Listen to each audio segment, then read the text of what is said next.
Peace, family. The other day I did a video on Donald Trump and this government shutdown. I said that don't look anytime soon for this to come to an end. And the reason for that is this.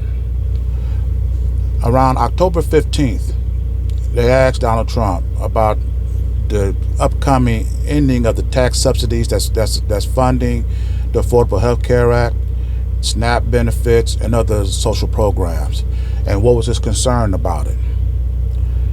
In response to that, Donald Trump said that we've looked at that and we have everybody being paid that we want to get paid. See, this was a prophetic look at the end of this month. And if this government shutdown continued, what was this country's priorities? And Donald Trump, in his response, said that we looked at the poor, we looked at the elderly, we looked at the veterans, the disabled veterans, and we prioritized the FBI and the military. He doesn't care about nobody else. This is why when this deadline approached, this man decided to go out of town. He did everything but negotiate with the Democrats. He was never concerned about him in the first place. This man is totally incapable of having compassion or consideration for anybody but himself. Just the other day, this man collapsed in the Oval Office. And standing right next to him was the head of the Health and Human Services Department, RFK Jr., that Donald Trump appointed. And when this man started to collapse, RFK Jr. bolted out of the room and didn't look back. Donald Trump sat there, turned and looked, stood up, no emotion, no excitement. He didn't try to help. He didn't call for help. He didn't signal for help. Then turned around with his arm straight to his side, looking straight ahead, no expression whatsoever. And you don't know what fate awaited this man. And Donald Trump didn't care, or either didn't. And this is the person that you put the decision making in charge of to look after the poor, the disabled, the elderly. And you voted this person in the office to look after these decisions. You see, this is what happened when we don't put thought into our voting habits. Donald Trump has no commonality with the people. He has nothing in common with the people. And see, this is why I say that, and this may be somewhat controversial, but we have got to stop voting for rights, freedoms, and privileges. That means nothing. You can have the richest person in this country and the poorest person in this country both having rights, freedoms, and privileges. And it bears nothing. It determines nothing on how your life has turned out. What we need to start voting for is peace and prosperity. And the reason for that is this. You have to have entities and institutions in place that provide peace and prosperity. That the vast majority or everybody can enjoy. Even white people. I want them to be prosperous too. Why? Because I don't want them having to come to black people for nothing. I want to be able to live in a society where I can live across the street from my brother, and if he's barbecuing and I'm not, and the only reason why I'm not is because I chose not to, I know I can go over to his house and get a plate. And if I'm barbecuing one day and he's not, he know he can come to my house and get a plate. This is what we should be voting for. Peace and abundance that we can experience in our lifetime. The Democrats just experienced what they call the blue wave. Well, they won the vast majority of the elections. And when Donald Trump spoke about this blue wave, his response was consistent to his behavior.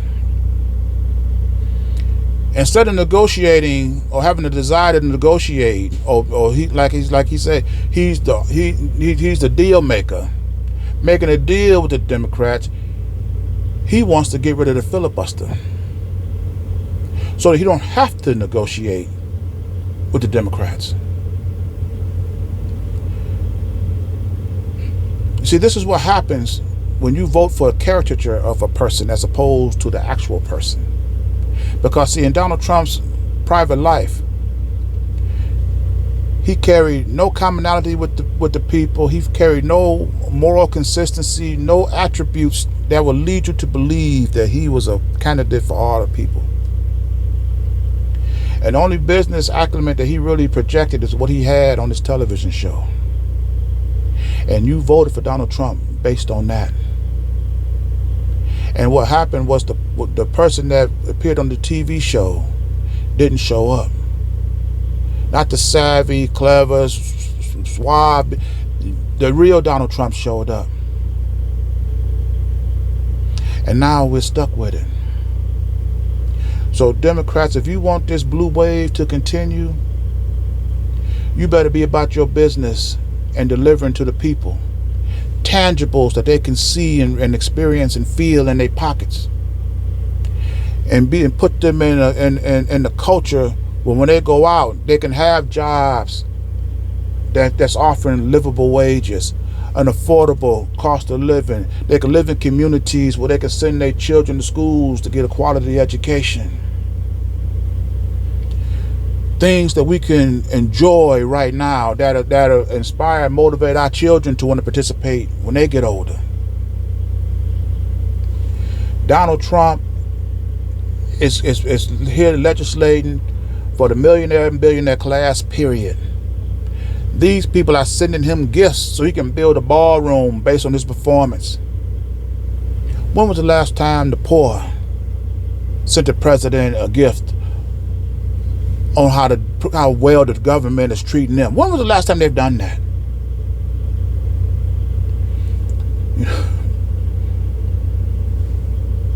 Like I said, it's going to be some hard decisions that's going to be made in this country. And we're going to have to be able to step up to the plate and make them. This government is unaccountable to the people.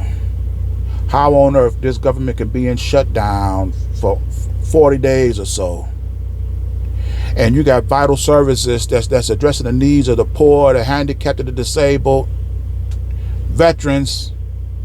disabled veterans, and the people in charge to actually keep this country running is getting paid and these services are not? It's because this government is unaccountable. Once you elect these people in the office, they don't owe the people nothing. This has to stop. And this country needs a competitive force if you really want to see about change. And see, one of the key things that these Democrats can do to keep this blue wave going so they don't have to worry about the Republicans: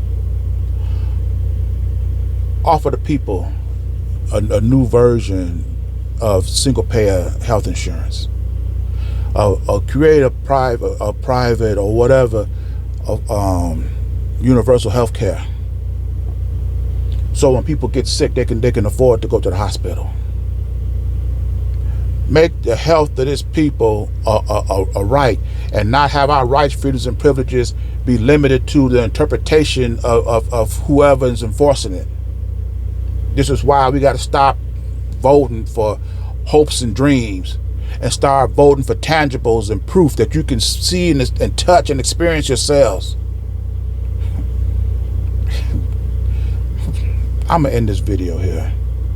And as always, leave your thoughts in the comments, and I'll see you in my next video. Ashe.